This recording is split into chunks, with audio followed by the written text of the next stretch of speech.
kind of swing to the opposite end of the spectrum, age spectrum here. But thanks to technology and good surgical outcomes, a lot of these patients that we've been talking about are now, advancing into adulthood. So we have a team here that is very capable of taking care of those patients. And so I have a case study on a very interesting patient of ours. And so we're going to start with the objectives and go over a little bit of an introduction to the bicuspid aortic valve. We're going to review the case study on the patient, and then we're going to discuss a little bit about protamine anaphylaxis, which is part of this patient's case study. So if we can flip to the next slide. Okay, so bicuspid aortic valves are one of the most common congenital heart abnormalities amongst congenital heart patients. It affects about 1% to 2% of the general population. There is some familiar clustering of the bicuspid aortic valve with linkage to several different genes.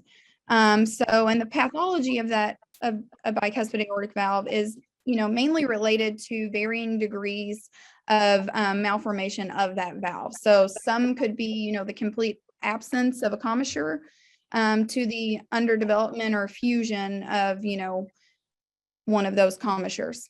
And a lot of times, in childhood, bicuspid aortic valves are typically asymptomatic until they get into to the adulthood range, where they start to experience complications from valvular dysfunctions such as stenosis, regurgitation, or they start to experience things, related to aortic aneurysms and dissection.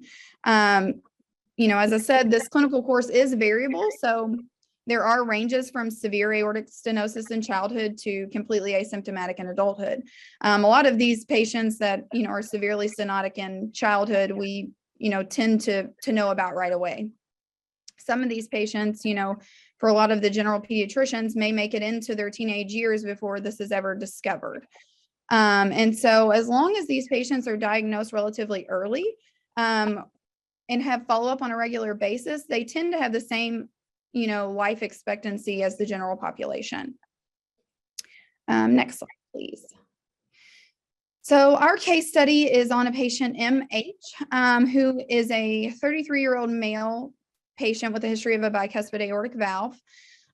He, underwent 2 aortic valve replacements that I'm going to go into more detail about in his earlier years, and then presented to our team in 2019. Next slide, please. So MH initially underwent an aortic valve replacement in 2009 around the age of 11 with Dr. Austin due to severe AI. At this time, a porcine valve was chosen for this patient because he was a competitive football player and 11 years old. So as we can all imagine, anticoagulation with Coumadin with this patient is probably, very difficult, and the patient was not interested in this at all. And so he had this surgery. He did really well after the surgery in 2009 and was kind of lost to follow up from a cardiology perspective for several years. He went on to play college football and kind of did all the teenage college things. And so he represented actually to adult cardiology with Norton Hospital in 2018, where he was starting to experience some symptoms that he thought were related to his heart. He was having, significant dyspnea on exertion, orthopnea, and just decreased overall functional capacity. At this time, he was still playing like intramural football as an adult. So he was still out there trying to be active. He had little kids that he was chasing around. And so he met with one of our adult cardiologists, Dr. Fossa, who we work very closely with. And at this time, he was noted to have obviously return of all of his symptoms, but some significant AI again, as well as minor LV dysfunction. Next slide, please. And so when he met with him first, he underwent a bioprosthetic aortic valve replacement. He did with the adult surgeons. He did well with this surgery. He was discharged, within a week of this surgical intervention. And then with his first post-op follow-up with Dr. Fossa, he was noted to have return of all of his symptoms. So significant dyspnea on exertion,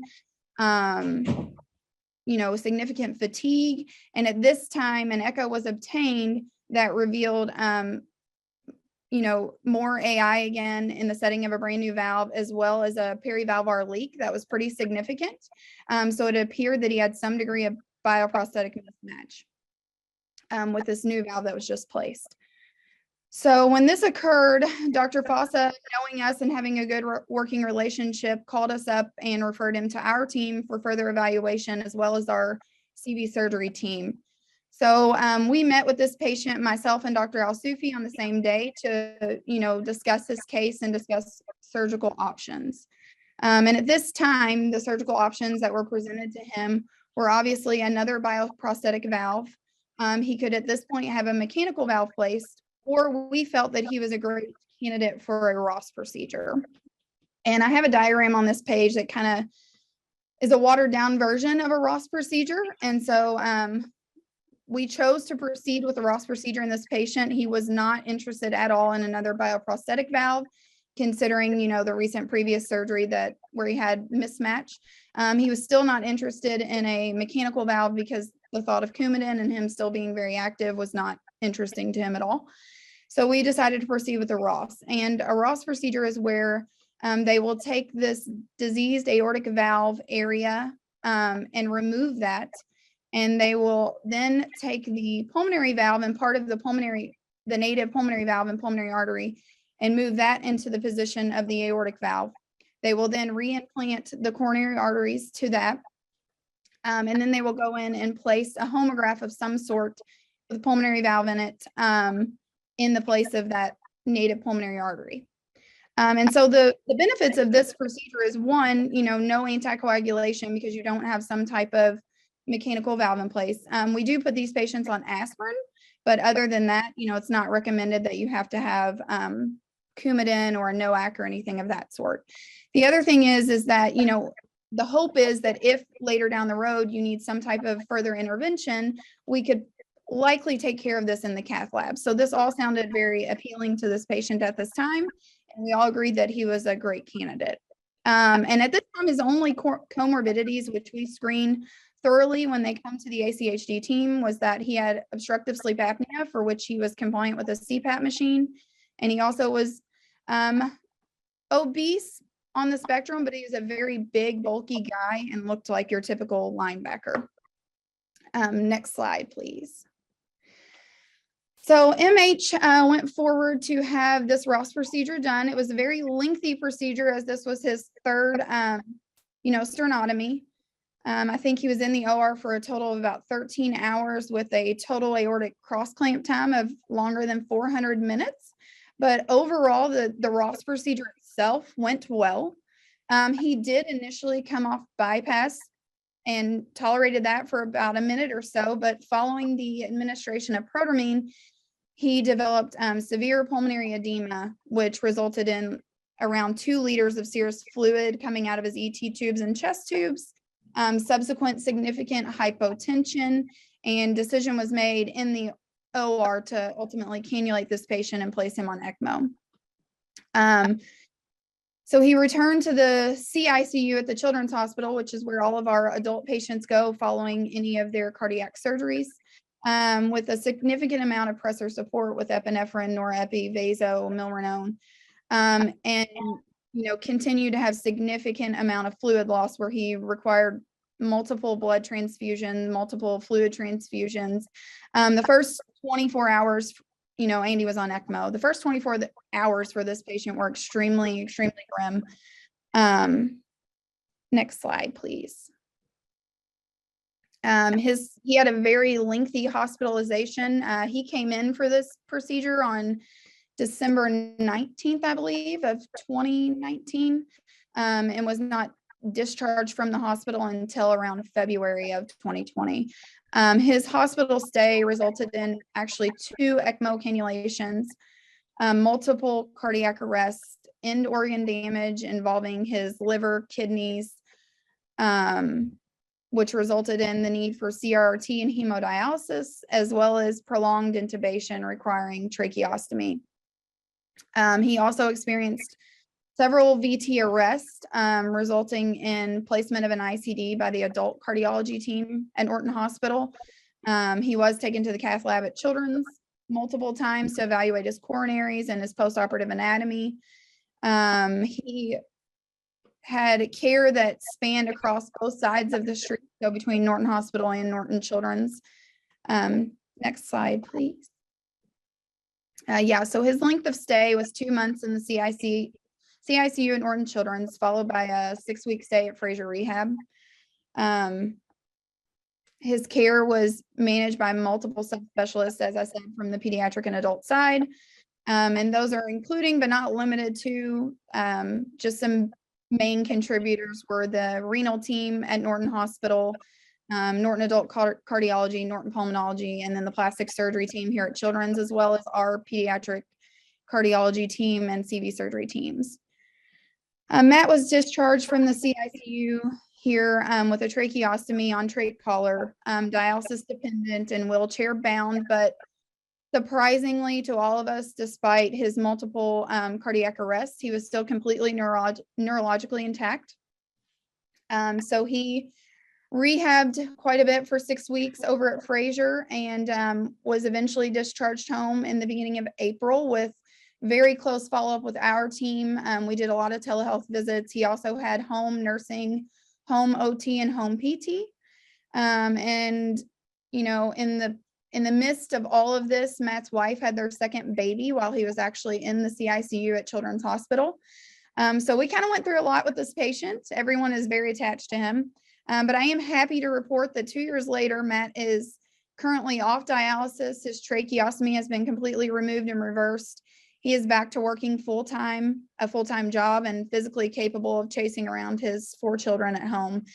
He actually sent me a video over the summer of him doing a backflip off a dock at a lake, which I, almost had a heart attack over, but it was very exciting to see at the same time. Next slide. And I lost my slides on here.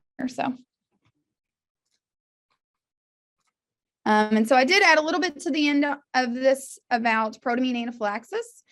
And so protamine sulfate is a strong polypeptide that is used to reverse anticoagulant effects of heparin. It's obviously used in the OR and used all the time in cardiac surgeries. The antigen antibody response to protamine results in a type 1 anaphylactic reaction. And the incidence of this, I did a lot of research on protamine anaphylaxis, and it's actually extremely rare. The incidence reports vary from 0.06 to 10.6%, which is kind of a wide range, but it's often been reported in patients that have a previous fish allergy, or those that are previously exposed to protamine, which, is true in his case, or diabetics that have received protamine, zinc, insulin. So the only thing he had really was that he had, previously been exposed to protamine twice. And so that is kind of the end of my presentation. Does anyone have any questions? Great presentation, Dana. Simple case, obviously. So what are common challenges you see with this adult congenital disease population that makes them unique compared to other cardiology patients? Yeah, so there's several common challenges that we see, but one of the biggest I would say would be their comorbidities in general.